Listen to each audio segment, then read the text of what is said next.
Mary Spillane, welcome to the show. Thanks for having me. How are you? I'm very good.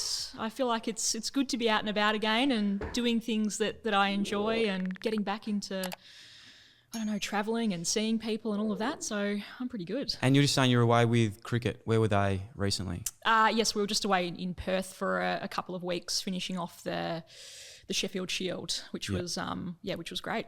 It's I love my cricketers. I don't follow a lot of cricket, but I feel like that season just doesn't finish. It just goes on forever. Is that finished for the year now, or is there still a bit more to go? Yeah, it's all done, and they have some time off now for a couple of months. So, but it does feel like it's a long season, and they're very long games as well. Yeah. So I think it makes it seem a bit long, but they definitely get a break now for a little while, which is great. Awesome. Hey, I'm so excited to get you in today. So grateful, and really pumped to have a chat. We've been wanting to do this for ages.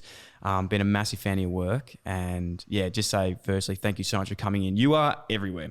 Headspace, AIS, Cricket Victoria, so many more. You're a clinical psychologist. So you're not actually a sports psychologist, you're a clinical psychologist working in sport. Correct, yes. Talk us through how you got involved in psychology, how you got involved in sport, and a little bit about yourself. Well, I've always been a really sort of sporty person. Mm-hmm. Grew up in a family where sport wasn't really an option. You needed to watch it, you needed to play it, and you needed to enjoy it. And so I've always sort of grown up, playing sports, watching sports, and had hoped that I would end up working in sport at some point too. But I wasn't really sure how exactly that would happen, but I'd always hoped that might be the case. And then at the same time had a real interest in, people and people's stories, and, all I would ever read when I was younger was just biographies. And so I sort of felt early on that psychology might be a good path for me to go down. And then at some point realised that I could probably combine the two. I could probably do psychology and work in sport and work with athletes. So sort of set out to do that. I guess when I finished school, but it was a bit of a long journey, but got there in the end. It's a funny one because we were sort of chatting off air before this, because with the difference of like sports psychology and clinical psychology, normally the psychologists that I'd worked with when I was playing footy, they were sports psychologists. So you talk a lot about sport with them and, performing anxiety, a lot of things we'll talk about today. But I think when I was there, I was probably seeing these sports psychs, pretending I was talking about sport, but really going, fuck, like I actually need help with this in my real life as well. And if I always found like the better I was as a human, off field and had my life intact there, then the sport just sort of took care of itself. Yep. Yeah, it's really interesting. And I find that often people or athletes or players will often present with a performance-related issue, and it seems as though that might feel a bit more comfortable or a bit easier to talk about. When you're going to see a psych, you've got to be vulnerable, and it's difficult. So people sort of go and sort of start with performance, and then you sort of talk around it a little bit more, and it becomes evident that maybe that's part of it, or that might be the tip of the iceberg, and that actually there's some other stuff happening as well. So I think it's quite common for people to present with a performance-related issue when there could be other stuff going on. Yeah. I look back there, I was like having this massive performance anxiety, but then I was also having it when I wasn't playing sport. I was like, maybe this is actually an issue that is a little bit more holistic than I think and want to admit to. But no, it's a great sort of initiative, I suppose, by Cricket Victoria and everyone else you're working with to actually have the clinical side in as well, because you're right, happy athletes, happy people make so much more performing in all assets. Yeah, and it feels like it's, the whole of sport is really moving in that direction. So many sports now and institutions are looking towards hiring psychologists in some way. So I think we're really moving towards viewing psychology as an important piece of the puzzle, not some sort of extra luxury that people can have if they feel like they need it, but actually it's an important part of, as you said, a holistically well person and well-functioning person. I hate this question because it is so over-asked, but I am actually interested in your opinion on it, because from when you first started studying psychology to probably doing your early days, like the shift has been incredible, even in the last 3 to 4 years.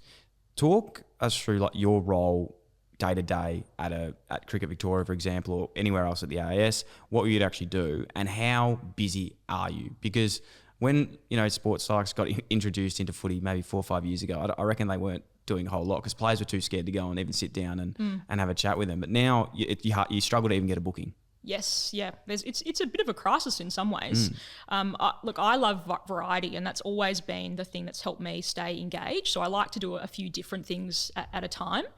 So I've got the role at the AIS, which is, it's I guess the governing body of sport and sort of oversees a number of different Olympic and Paralympic sports. And so we do a number of different things there, but it's not so much athlete or coach facing. It's sort of dropping down different initiatives and programs into sports that then they can use and hopefully get some benefit from.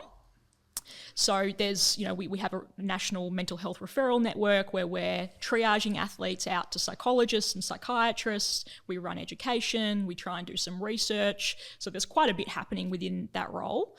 And then the Cricket Victoria role is much more athlete coach facing. So in the daily environment, working with people and trying to assist them, I guess, on an individual basis. So every day is different, and I'm very busy. I'm probably too busy, as I was saying off air. Yeah. Probably need to start looking at cutting some things back.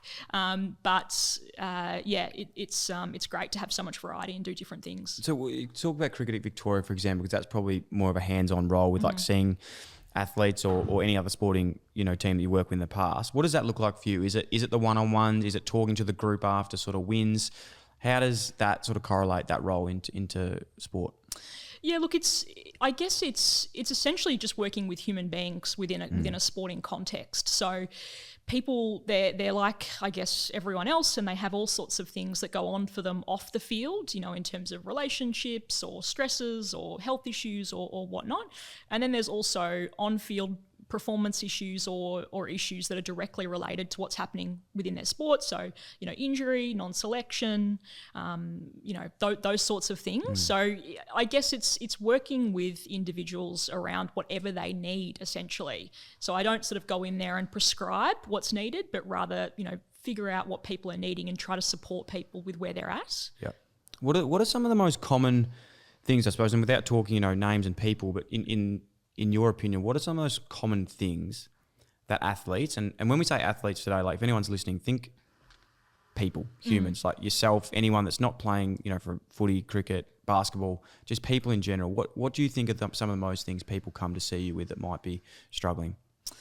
Look, at the moment, I think broadly speaking, people are pretty anxious, and I guess that's for all different sorts of reasons. But I think coming out of a global pandemic and bouncing into sort of busyness and the craziness of life has made people feel pretty anxious. And I think people are feeling really unsettled too. That's something that I notice a lot.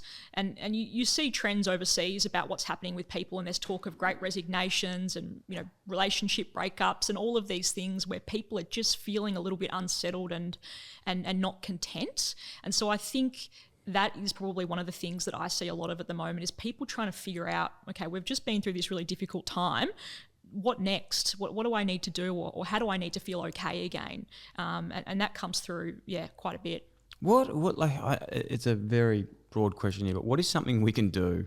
And I say this myself, I see a psychologist once a month, and I'm always, my biggest thing that I've got in place is some triggers, I suppose, to help anxiety and how to firstly just call it out for what it is. Yep.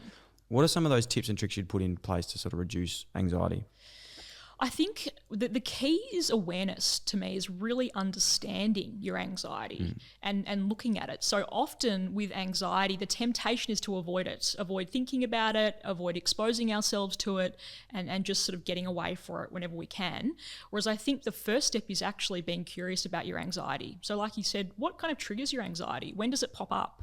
What makes it worse? What makes it better? What situations? So really understanding it first, and then putting in some strategies for managing that. So it could look like some gentle sort of exposure work, or approaching some of the things that you feel anxious about, doing some self-care, talking about your anxiety with people. So all of those things can kind of help, but I think understanding your anxiety and your emotional experience is one of the best things that you can do. Yeah, I couldn't agree more. I think this year for me personally, and not to make the show about me, but I remember, for my whole life, I'd always had this and just thought that's how you are as a person. And then when you actually find out, that actually isn't what's meant to be happening. You can actually call these things out, and you learn to understand what, sort of triggers me to be anxious. And I think the two tips that I've sort of picked up of late is, one is just acknowledging it, and you go, it's sort of like, please correct me if I'm wrong here, but it's sort of like separating yourself from your brain and knowing that they're two different things. Yep.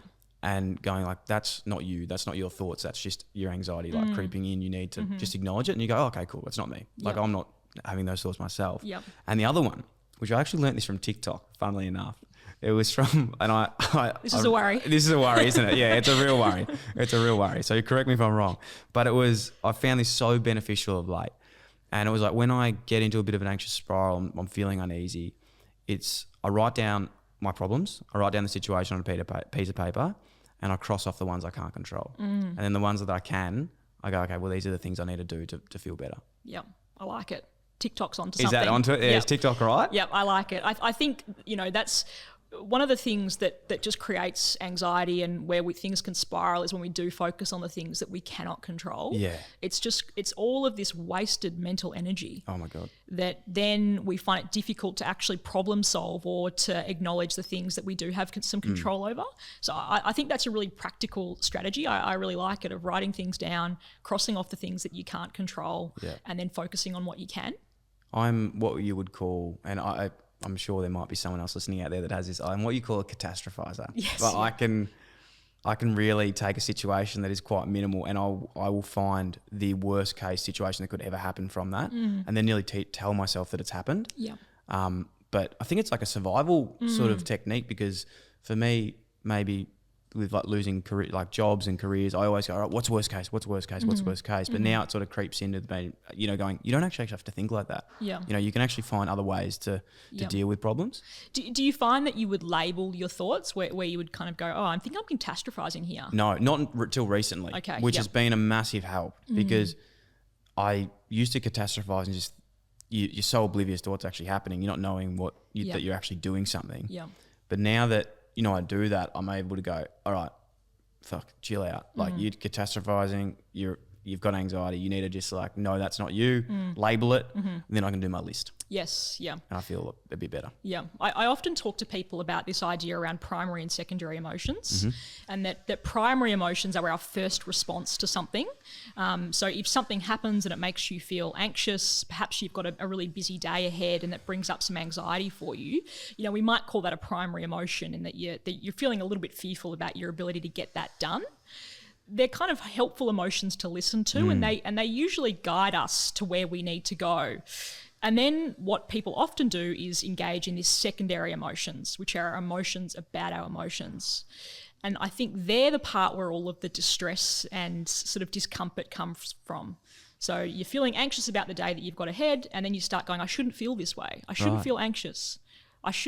Why am I feeling this way? I thought I was over this, and all of that sort of thing. So instead of just having this primary issue of a busy day, we've got the busy day plus all the anxiety and thoughts and catastrophizing on top of it.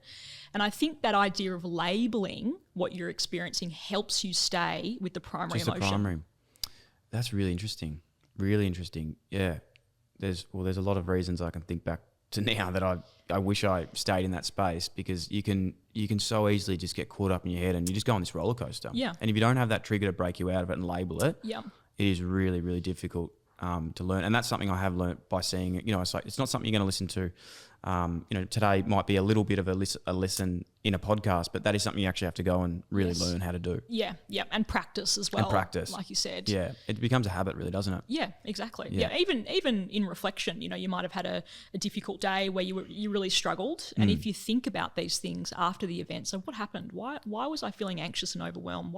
When I was catastrophizing, why did that happen, or what was that about? You can learn so much in reflection too that eventually will start to blur into managing things as they come up. Yeah.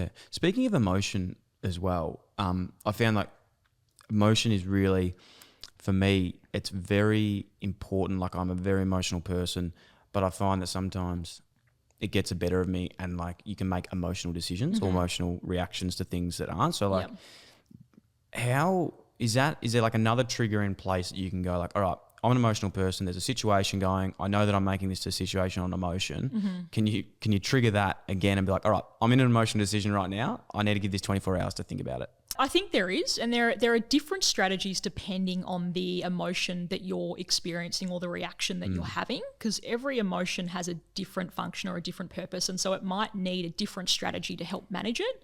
So if you're feeling really angry, if you're in the car and someone's cut you off and you feel like you just want to go full road rage mode, then it might be that you actually put on some calm music, or you think nice thoughts about the driver, or you do something that tries to bring down the intensity of that emotion.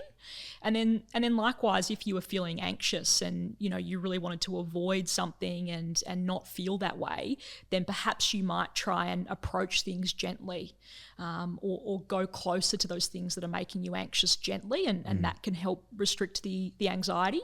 And then similarly with something like sadness, if you're feeling a sense of loss and you want to manage that emotion, then it might be about connecting with people. So there are different things that you can do depending on the emotion that you're experiencing. But ultimately, if you're labeling thoughts first up, then you're halfway there. Yeah. OCD. It's something that it's not a funny one. It's something that is very prevalent. And I feel, we're chatting off air about this, and it's something that we really want to talk to today, which I really don't understand a lot myself. It's something that you work with a lot in sport. Can you explain to us sort of maybe the preconception of what OCD is versus what it actually is? Yeah, well, I guess to give a bit of insight into how I got into sort of sport and also OCD, I think, is that I worked in a program at a psychiatric hospital here in Melbourne that was set up. So it's a 3-week inpatient admission that people have for OCD. And it was the only one of its kind, or it is the only one of its kind in Australia. And so we'd get people from all over the country and sometimes overseas coming in to do this program. And it was designed for the general population, but of course we'd get people from all different occupations and jobs, and naturally we'd get athletes as well. And because I had this interest in sport and athletes, and I guess the intersection with that and psychology, I sort of had a bit of an interest in that and started working with athletes through that. But there is a lot of misconceptions about OCD, and I think mainly because it's been popularised, I think, in different movies and TV shows, and people sort of mislabeling their quirks as OCD. But the real sort of diagnosable OCD is probably the most debilitating mental health disorder that I've seen. And in this sort of hospital program that I was in, you'd have people who were virtually levitating, in a chair or in a bed, so as they didn't touch anything. People not able to leave the house, not able to communicate with people. Completely debilitated by their OCD. So it's really serious and really debilitating. But interestingly, in a sports context, some of those behaviours are often rewarded as well. So this idea that people are disciplined and perhaps have sort of superstitions that they engage in and little quirks that help them to compete, are sort of rewarded. But the reality is that it's actually quite a serious disorder and can really impact people's ability to function normally in society. So what does that look like in sport then? So would that be something like, I suppose the age-old cliche of it would be, putting the left sock on before the right sock and making sure that has to be done, but I'm sure it goes a lot deeper than that. Yeah, and it's usually spread across different life domains. So someone might have some OCD in their sport life, but then they're likely to also have some OCD in their personal life as well, with relationships and other things. So in a sports context, it can look, a variety of different ways. So it could be that, during a training session, someone needs to have a certain number of kicks of the ball, or before they leave the field, they need to have a feeling that, with their kicking or their handballing, that just feels right. And if it doesn't quite feel right, then they can't leave until they get that feeling. It could be a number of sort of thoughts or behaviours about things that they need to do. It can be things like needing to line up, shoes and socks, or packing the bag in a certain way. And a lot of people do those things anyway, but it might not necessarily mean that they meet full criteria. Yeah. So it's like the fact that some people do that. I know I like organisation, but at the end of the day, if I go, I'll leave that today. Whereas this, when it gets to those more serious cases, it's actually really hard to leave it. and you sort of obsess over getting it right. Correct, yeah. And the fact that you say you like organisation sort of makes me think, well, then it's probably not OCD. No. People with OCD hate organisation. Right. Or they might. That's a generalisation. But they need to do it. They feel compelled to do it. And if they don't do it, they feel like they can't cope. Yeah. So, people with superstitions or different things that they do, if they can stop those or if they can let them go at some point, then that's probably a good sign that it's not too serious or not OCD. What's a way to... Well, how do you treat that? How do you get someone out of a habit?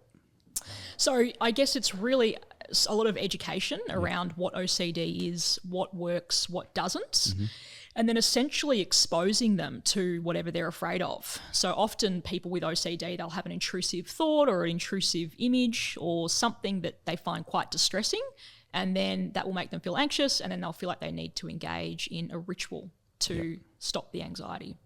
So what we tend to do is to get people to experience those thoughts, those images, without acting out or without, completing the rituals to try and get them to, habituate or get used to their OCD. Yeah, I'm not just using it for my own comparing this. If anyone might find comfort in it, I'm not sure, but I used to have this thing where every night before I went to bed, I'd have to say all my family's name, do this symbol in my head, which I still do, but I don't count the numbers anymore. So I think counting might be a really strong part of it. So I've dropped the counting out, but I still do it every night before I go to bed because this sounds so stupid when I'm saying it out loud, but I'd think that if I didn't do it, my whole family would die. Yes, yeah. And I think it's we all have those sort of quirks, but people don't tend to sort of talk about them. And now that I've said it, I'm just that is the stupidest thing ever. But in your head, when you don't say it, you're like, well, that's going to happen. Yeah, and that is essentially the crux of it, is that that that's not true, but it feels like it is. Yeah. And that is essentially how obsessions work. They're not true, but it feels like they are. Yeah. And so all of us have obsessional tendencies and things that we feel like we need to do. But are they getting in the way of our ability to function normally and be okay out in the world? If not, then it's probably okay. And also just your ability to be able to change as well. Yeah. If you can adjust and change that routine, then it's a good sign that it's okay. And by no means am I comparing that to any serious case of OCD. It's more just to give an example there. But how can, someone is having these tendencies and having signs of OCD that they might not have known and don't want it to, get to a stage where it does take control of their life? Is there any sort of things they can put in place earlier to prevent rather than to, go down that line? Look, I think seeking professional help is always the best sort of call of action in that, seeing someone who understands what to do and what not to do is really important, and someone who can start to develop a bit of a plan around managing those thoughts and rituals early on is a really good idea. So I think always just seek support, find someone who can help, I think is really important. Yeah. For someone who actually hasn't seen a psychologist before, this is a really general question, because there could be someone out there that is looking at doing something or going to see someone. What does it look like? What does it feel like those first, couple of chats that you might have with a psychologist? What happens? It's so hard, and I try not to lose sight of the fact that when a new person comes and sees me, that's actually probably really challenging and really confronting. It's probably the hardest part. Exactly, the hardest part, and often you don't get a great opportunity to get to know your psychologist before you see them. Yeah. So it's all nerve-wracking. I think often, most psychologists will try and make you feel comfortable and safe in those first few sessions. I think they'll try and do an assessment and understand what kind of things you want to work on and what you need help with, essentially. That's what I would do. But certainly trying to make people feel comfortable, trying to explain how psychology works, give an opportunity to ask questions, all of those things, I guess, really to help people understand. But having said that, and this happens all the time, where clients will come and see me and they might think, just not quite the right fit, and look for recommendations to go and see someone else. And so I think that's a really normal thing for people to know as well, that if you go and see a psychologist and they're not the right fit, fine. Happens all the time. Go and find someone else. So it's okay to sort of try before you buy, I suppose, with psychology. Yeah. I like that. Yeah. Go and shop yourself around and make sure you find the right fit. No, you're so right though, because I suppose a lot of people, as you said, it's such a big step to go and see someone. And then if you're not probably clicking with that person, you go, oh, fuck, that's not for me. I'm not going to do it anymore. Yeah. Yeah, which would be such a shame. Yeah. If you went and saw a psychologist and you didn't like them, and so you sort of thought, this is not for me.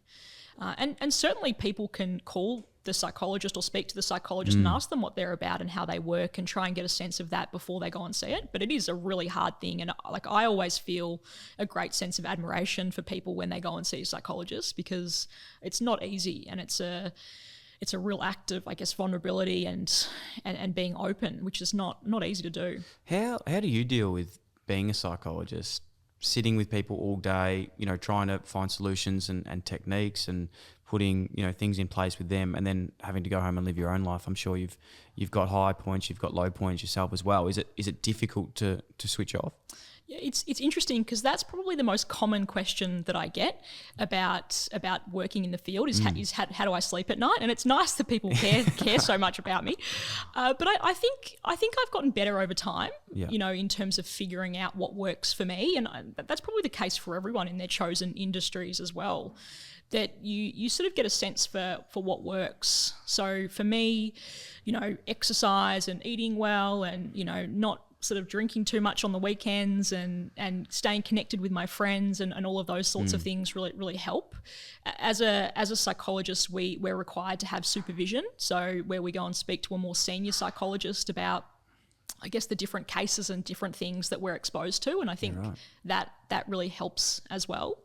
So you check in with someone else to just talk about how you're going as well? Is that, yeah, so in order to maintain my registration, wow. I have to speak to someone who is generally more senior about difficult cases or how I'm finding things, and that I find is invaluable in terms of just being able to offload the work and speak about the work and get some support and advice as well, and that's really normalised within the industry. So that's great. But I think there's something about routine too. I find for me that over the years, I find that, putting on my work clothes, going and buying a coffee, and engaging in sort of that routine, it's almost like putting on a bit of an armour when I go to work, an emotional armour. So when I arrive, I've done my routine and I'm able to be present without being too overly involved in how someone's feeling. Yep. So I think routine and structure is a good way of managing too. I don't know if this is a thing either, but I've found, like, doing this podcast, and I'm not sure if you've found this as well in your line of work, but genuinely just having an hour a week, and you'd have a lot more hours than me, but of just like face-to-face talking with someone is like the best thing that I've ever done in my life, because I don't have my phone on me.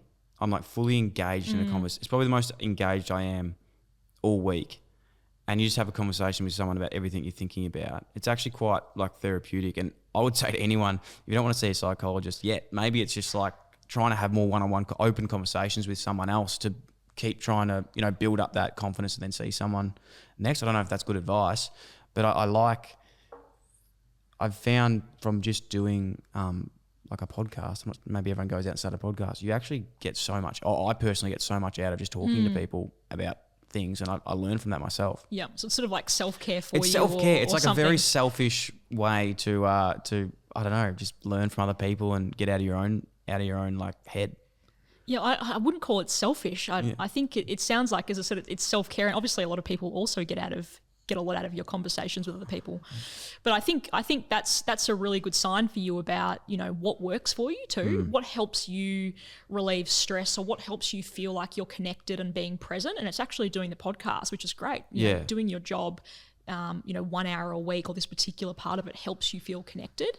So I always say to people that's a great sign for you, that that there's something each week that you do that helps. Yep. And there's probably other things similar to it that help you feel, content and happy and, connected. Yeah, I think there's a lot. And I'm as I'm getting older, I think we put a lot of fancy words on things these days, about like realizing this stuff. But I think it generally just comes to growing up, and you learn a lot more as you make mistakes and things happen. But I've learned now what isn't good for me. Yeah, and I think a lot of it, and this sounds stupid again, even saying it out loud, but a really big anxiety thing for me is like when I drink alcohol and I'm on social media, because then the next day I will just be freaking out. what did I do? You know, what the hell? That's when I would catastrophize and it's like, what the fuck happened? Yeah. Absolutely freaking out. So I know now I've got to try and avoid that. And that's like my thing that I try and really avoid is to mix those two things together, because I'm like, this just isn't good for me. Like I know that like these things don't work. Yeah. And especially if you've been drinking and then you wake up the next day, you're already depleted. You probably haven't slept properly. You're more predisposed to feeling anxious and, you know, and having low mood. And then you're going through your social media account, looking at what you've said and done. Posted, so it's a bit of a recipe for disaster. But I think that's great that you know what works and what doesn't work. Yeah. Today I've had like a real realization. I don't even know if we've said it, but calling things out when you know them is like nearly the most powerful thing for me personally. Now that I've realized, it's like when I'm feeling anxious, call it out as anxiety. When I know something's not good for me, call it out and go, hey, I know this actually isn't good for me. This is the reason I'm feeling like shit. When something's working well, being like, hey, I know that actually works really well. I know talking to someone 1 hour a week. I know for me recently, like you were talking before about getting back into the real world, things being busy and being like super chaotic, not saying no to things. I had to go to Sydney for a month just to get away. I was like, I need to just have my own space, because when I was in Melbourne, I was like, you're with all your friends and you're just like doing way too much. I know that it's good for me to get away and not have to do anything. And like, you know, I did miss a couple birthdays, but I was like, fuck, I need to do that. I need to say no to things. Yeah. And I think that's so powerful. Like you said, the ability to say, I actually need a break and I can't do those things, and then not feeling bad about it. Because I think that's what happens too, is that people, you know, they feel stressed or they feel anxious about things and they just keep pushing through, keep going to things. And then when they decide, I can't go, like I can't go to that party, then they feel guilty. I'm a bad friend. You know, I'm not doing the right thing. But the idea that you have a sense of what works for you and can call it out, I need a break, I'm going to go to Sydney for a month, and not feel bad about that and just know that's what you need, is, you know, they're the tools for success in life, I think. Oh, look, please, I don't have it figured out at all. I still freak out about it and I still care what people think. But I think one really funny like realization I had when I was playing footy was always used to stress about the senior coach and think, well, what does he think about me? You know, like I'm thinking about him. What does he think about me? And then I thought, well, he's got 44 other people that he has to worry about. So divide my feelings by 44, and that's he's not even really thinking about me at all. And then again on TikTok, I learned another one. You like this? It said, you are not the main character in everyone else's story. So as soon as I realised that, I was like, oh, so in Mary Spillane's life, I'm not the main character in her movie. You know, she is in her own story. I started really thinking, no one actually gives a fuck what you do. And you missing birthday parties, you missing things, you think people care. They really don't. They're worried. They've got their own shit to worry about. Like they have so many other things that they're worried about. They don't really care about you. So in a nice way, it's almost like saying to myself, I'm really not as important as I think I am to everyone else. Yeah, it's pretty brutal in some ways, isn't it? It's nice, but it's like harsh. It's just some hard truths that you're not the main character, and that for every catastrophic thought that you have, the person next to you is probably having some as well. And that trying to recognize that, I think, and be aware of that is really helpful. Yeah. Is there a saying? I'm not going to say I found this on TikTok again, but there's a saying. I don't know. I think it might be called like melancholy. Is it called melancholy, where maybe there's a saying, we'll have to fact check this, but it's like you can walk past someone in the street and like know that they are just living their own life and they're going through. Anyway, I think it was TikTok, so we won't bring it up. I've got to stop doing that. I've got to stop doing that. I've really got to stop watching TikTok. Psychology tips. Yeah. I'm pretty much a clinical psychologist now from watching TikTok. That's pretty much all you need. That's the new pathway. Yeah. You went the hard way. I'm going the easy way. Most common things people come to see you about, we said before, anxiety, OCD, obviously specialise in that field. For anyone out there that, you know, is just looking at getting better and not getting better, but just being the best version of themselves, is probably a better phrase. What are some tips or tricks or little techniques or tidbits that you find are most beneficial in a busy world? Yeah, look, I think it depends on the person and like we were saying before, what works for you and what doesn't work for you, and having an understanding of that can help. But I think off the back of the pandemic and everything that's happened, really trying to make those meaningful connections again with people is really important. We've been largely isolated and things have been difficult from that perspective. So I think staying connected with people and speaking to people again, seeing people face to face is really important. And when you say that, do you mean like a small circle of people, or do you mean like try and get out and see as many people as you want, or are you saying like pick your core people and they're your people. Because I've found nearly since COVID, I've probably just gravitated to like a really smaller crew that understands me a bit more, if that's what I mean. Like I've still got, you know, a lot of friends and great people that I just don't see as much, and find that actually takes a lot of energy from me too. Yeah, yep. So I think it's about finding people, like you said, that make you feel good and make you feel like yourself is really important.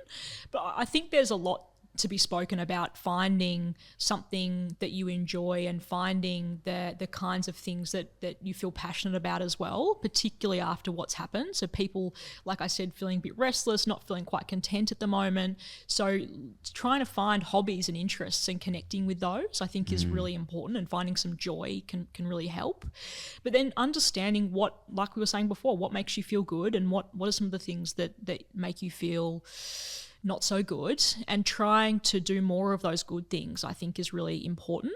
But even just thinking about it, writing it down, what makes me feel good, what doesn't, and then put a bit of a plan in place to get those things done, I think is really, really helpful. But it's difficult for me to say, oh, well, everyone needs to go out and do X, Y, and Z, because for some people it might be good, for some it might not. Yeah.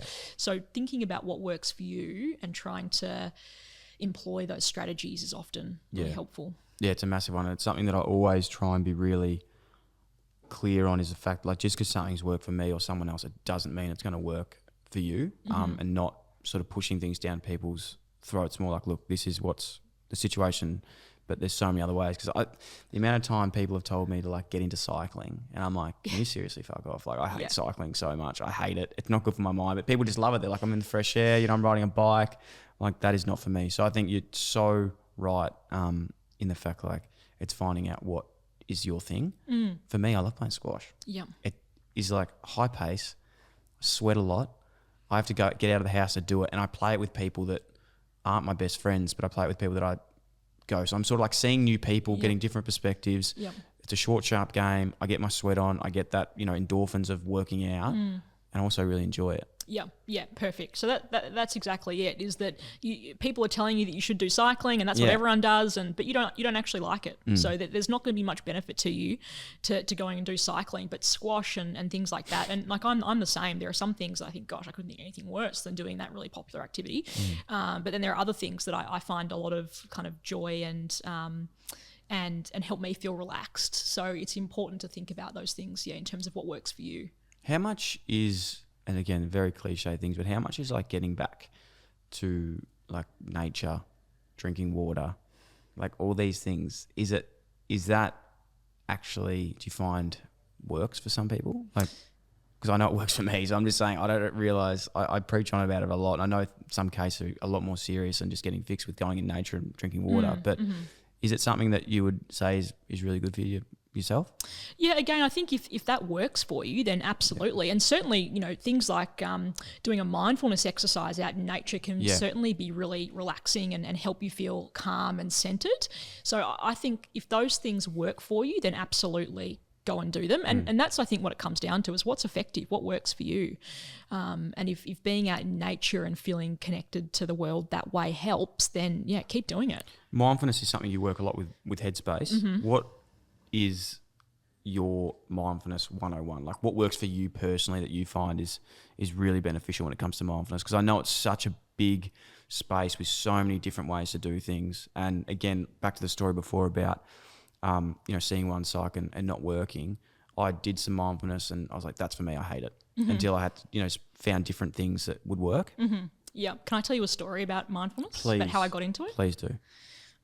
So how I got into mindfulness. So I was a psych student, and as a part of my master's course, we had to do a placement or different placements. And the first one that I did as this sort of baby psych was I went to a outpatient psychiatric hospital and was going to co-facilitate a mindfulness group. So essentially these people would come in week after week, and they'd get, to start off with, they'd get the facilitator would read out a mindfulness exercise, and then they'd do some theory.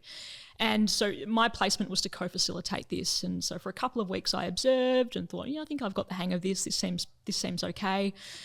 And so the co-facilitator, who's much more experienced, said, your role will be to read the script, in the beginning. So read out the mindfulness 10 to 15 minute script, and then go around the room and get people to provide some reflections on how they found the mindfulness exercise. So I thought, yep, easy. Practice the script. Rocked up and said, I'm going to be doing it today. Read through the script, and then went to the group, and I didn't stumble over any words or, didn't need any retakes or anything like that. And then said to the group, how did people go with that? And this lady said to me, I was just terribly distracted throughout that entire exercise. And I said, okay, do you know what that's about? What was it that was distracting you? And she said, I have to be brutally honest with you. You have the most monotone voice I have ever heard, and it is completely distracting me from doing the exercise. How can she even do it if she's not listening to you? So I was sitting there thinking my career is over before it's even begun. Wow. And tried to hold my nerve and go, okay, I'm going to keep going around. Call it out as emotion. Keep going around the group. And then sure enough, got to another person and said, how did you find it? And she's like, look, I'm going to have to agree. Your voice is pretty monotone. What the fuck? And so I went out afterwards, destroyed, thinking it was all over. Spoke to the co-facilitator and said, I don't know. I don't think I can come back. I think it's all done. And she said, do you practice mindfulness yourself? I said, no, I'm the facilitator. This is 10 years ago or so. And she said, I think you need to practice mindfulness. And I think that will help you to see how people facilitate mindfulness, see how other people run it, and also just to start your own practice and see what happens.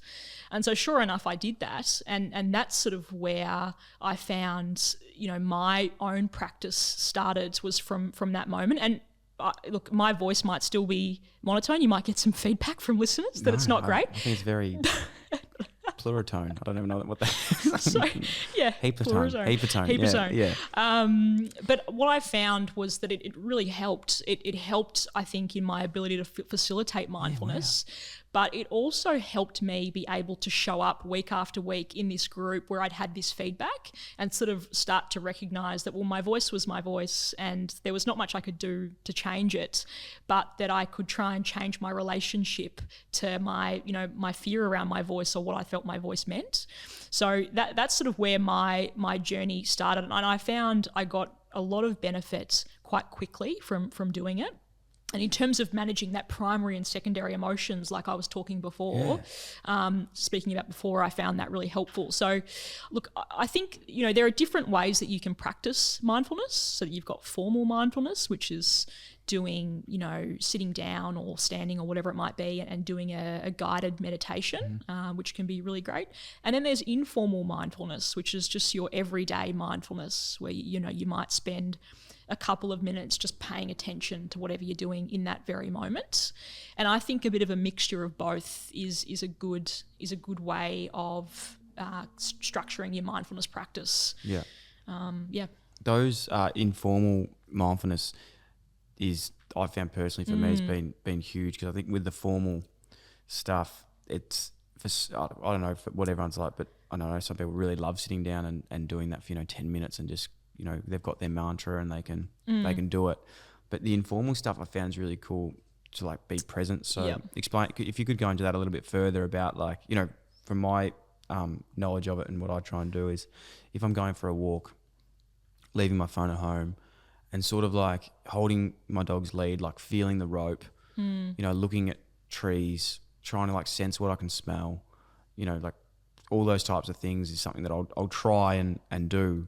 Whether, in the past I just go for a walk, put my headphones in, have my phone, scrolling on Instagram while I'm walking my dog. It's probably the opposite. Yeah, and then probably thinking about all sorts of things as well. Yeah. So just way too sort of plugged in, and often they're not aware of what's actually going on for you in the moment. So I think informal mindfulness or everyday mindfulness is attending to what you're doing in that moment. And it's usually by using the 5 senses. Yep. So what can you feel? What can you see, touch, hear, smell? and really tuning into that for a few moments and just exploring with curiosity and non-judgment what is happening in that moment. So it could be that you're going for a walk, it could be that you're brushing your teeth, going for a run, eating a meal, just really sort of tuning in to what's happening in the moment. So if you were just say you were taking a session now of mindfulness very quickly and you were going in this room with those 5 senses, would you sort of get people like sitting down like this, closing their eyes or opening their eyes, doing maybe a bit of breath work beforehand to lower the heart rate, and then being like, all right, in this room, what can you see? What can you feel? That would be as simple as it is. Is essentially, like you said, getting people to sort of tune into the breath potentially, and then tune into what they're noticing within this room, and then potentially try and get them to expand their awareness. What can you hear outside of this room, or what can you see outside of this room, and then tune back in and back to the breath. And that might only take 3 to 5 minutes, and it just gives the brain a break. You get to unplug a little bit, and sometimes you can even just tune in to some other need that you might have in that moment. You might notice that you feel hungry, or you might notice that you feel really tired, and then that can help you kind of structure up the rest of your day, or you need to go and eat, or you need to have a break. So it can just help you tune in to what's going on for you. And knowing that thoughts that come into your head is okay. Yeah. And then just coming back to the mindfulness. Yeah, and that's one of the... That's a big part that people stop. They go, oh, fuck, I'm thinking all these thoughts. I'm not doing it right. Yeah, and people, that's one of the biggest barriers of mindfulness is people say, I wasn't a Zen person that had completely cleared their mind, therefore I can't do it properly. And that's not it at all. We sort of recognize that we're constantly having thoughts. There's this stream of thoughts that are happening, and that's not the problem. It's the relationship that we have with those thoughts and the meaning that we attach with them, the judgment that we place. So if you're able to just sit there and kind of watch your thoughts come and go and not attach meaning to them, then you're actually developing a really cool skill around, focus, attention, concentration, and non-attachment to thoughts, which is so helpful in many different domains in life. Yeah, I must admit I'm still really not great at keeping that as a habit. I do it when things are going well, but then you get busy and you keep bringing it back. But we spoke with Emma Murray, who is a mutual of yours, and she said that around that acceptance of going, look, you don't have to do this every day. Don't set high goals. Just know that when it feels good and you can do it, just get it done.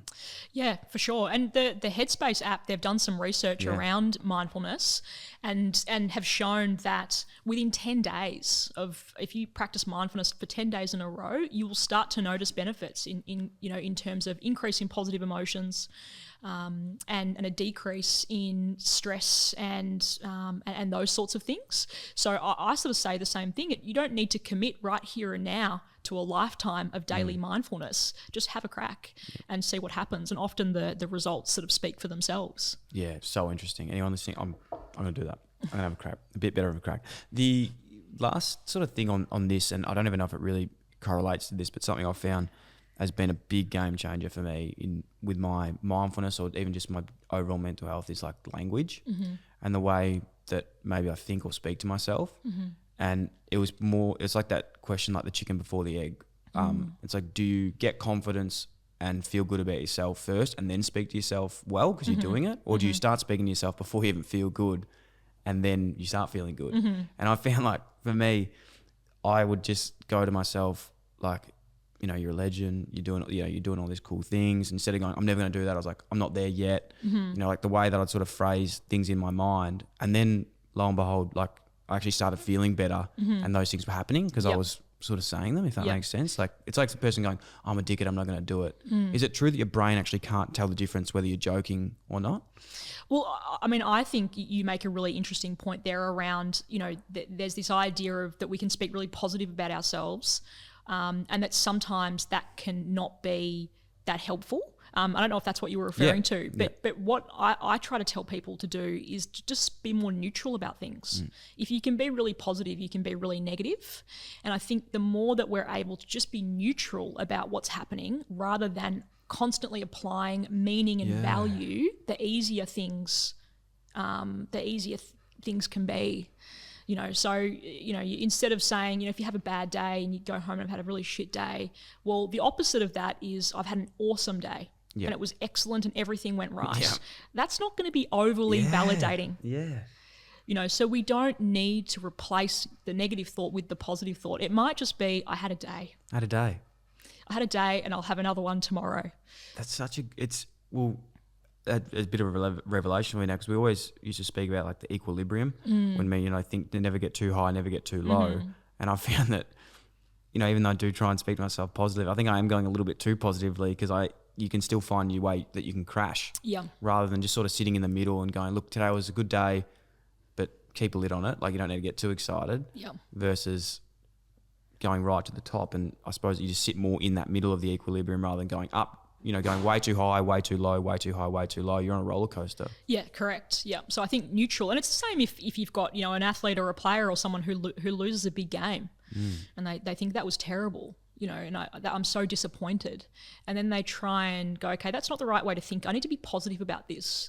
We lost and it was great and there was so much that we take away and blah, blah, blah. Sometimes that just does not feel validating and it does not feel true and genuine. And so we're not going to believe it.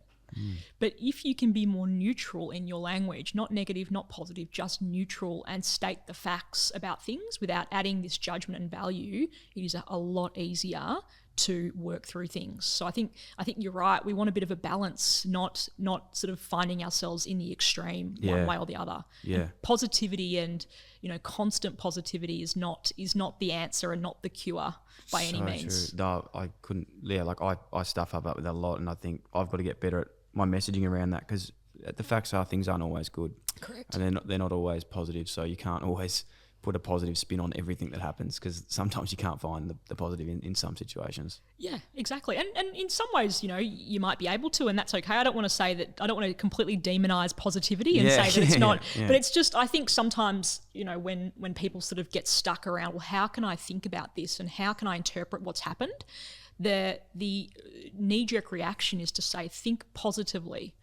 But I think it's important that you also just try and think neutrally and see what that brings up. Take some of the emotion out of it. And instead of maybe the positivity, again, correct me if I'm wrong, is like look for the opportunity for something else. It still might not be a positive opportunity, but there still might be another way from it. I'm trying to, always, my biggest like mantra in life is it's not what happens, it's how I react to it. So I'm just thinking in that situation, like no matter what happens, I always try and find something out of it that's not so much positive, but just another route that I can go down. Yep, sure.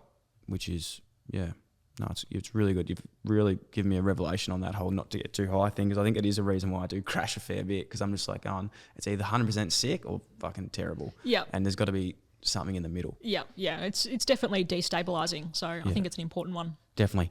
Sorry, just to go back onto Headspace quickly, we're talking about informal mindfulness and formal. There's formal mindfulness on that app, isn't there? Correct. Yeah. So like, is there sessions people just download and actually just go in and run them? Yeah, so it's almost, it feels like an unlimited sort of supply of mindfulness, and I like it because there's a search function. So if you just feel like there's something that I need to do mindfulness about, you can search it. So if you've had a long day at work, I can type that in the search function, and sure enough, there'll be meditations that come up around a long day at work. So people can log in and download different exercises. There's courses. So if you've never done mindfulness before, there's all of these sort of different courses, introduction courses that explain what you're supposed to do and what being mindful actually means.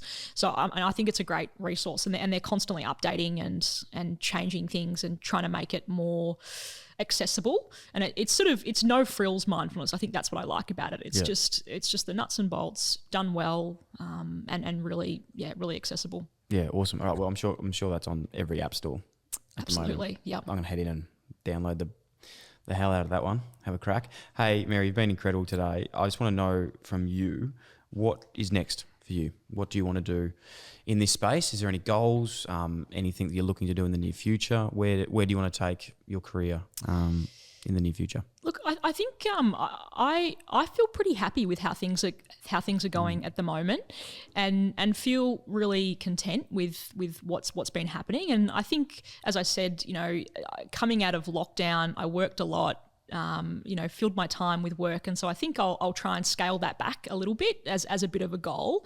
And then I guess think about it, what's next. So I think maybe my goal at the moment is what's my goal, figuring out what my goals are. But I know for a fact that I love, working in sport. I love psychology and feel really passionate about those two things. And so I know that that's where my future is and what I'm aiming to always sort of learn and do more of. But I think at the moment I am in a bit of a state of reflection and thinking about what's next for me and working through that. But I try not to be too prescriptive about where I'm headed. So I don't have a 5-year, 10-year plan. I tend to sort of jump at opportunities and go with where my heart and my head is telling me to go. And that seemed to sort of lead me to some pretty interesting places so far. So I think I'll go with that, but certainly reflect on what's happened and what's next as well. I love that. It's really cool. I think for everyone in general, like sometimes you can be like, fuck, if I don't have a plan, where am I at? But it's like just being comfortable knowing I'm happy with what I'm doing and I'm going to say yes to opportunities that I want to do. Yeah, exactly. Yeah, that's the goal. Love it. Love it. Hey, it's been incredible. I've learned so much from you. I really, really appreciate your time. I just want to say again, the main thing that I really learned today, and I hope people take out of, because I know I definitely have, is all the mindfulness stuff, which is great, and definitely check that out. But the just calling out of emotions, it's just like giving me just a massive weight off my shoulders. I know this isn't a one-on-one psychology meeting, and sometimes I forget that people listen to these shows. Charge you later. Yeah, seriously. Yeah, just send the invoice through. But yeah, I've really got a lot out of that actually. Just calling out things and identifying it as anxiety, emotion, whatever it is, and going, that's not actually me, that's just what this is. Put your triggers in place. Yep. Make your great. list. Love it. Thank you so much. Thanks for having me, Dylan. Cheers.